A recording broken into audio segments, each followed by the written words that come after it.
there is a veiled attack pamusoro paVP Constantino Chiwenga. Kuri kuonekwa kunzi zvigananda aiwa they are doing zvavari kukwanisa as possible kuti vakwanise kutanisha reputation yajenerali, kuti vakwanise kuya vachimbunyikidza jenerali kuti vaaccepte the 2030 plan.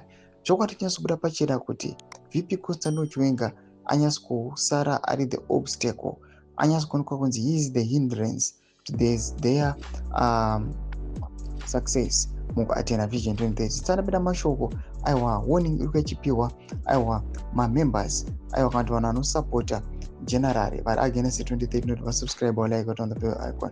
Makomisha mudanjira chiti timukanya we must be very careful because Parakashinema 2030 launched a dangerous campaign nezuro vaitenderedza edited video ra2019 vanyepa kuti VP Chiwenga pabvuma 2030 muri kunyepera. Ukatarisa clip riya uchaona kuti munhu wese ane mask kureva kuti it's during covid and amwe mashoko ukateerera akaitwa edited neother news. Varakashi vari kuzamawo mwanonzi Dr. Mavaza nhasi vari kuti Dr. Mavaza vabvuma 2030 apa vari kushandisa audio yeumwe mukadzi aitotaurawo zvisinei nedebate raiitwa.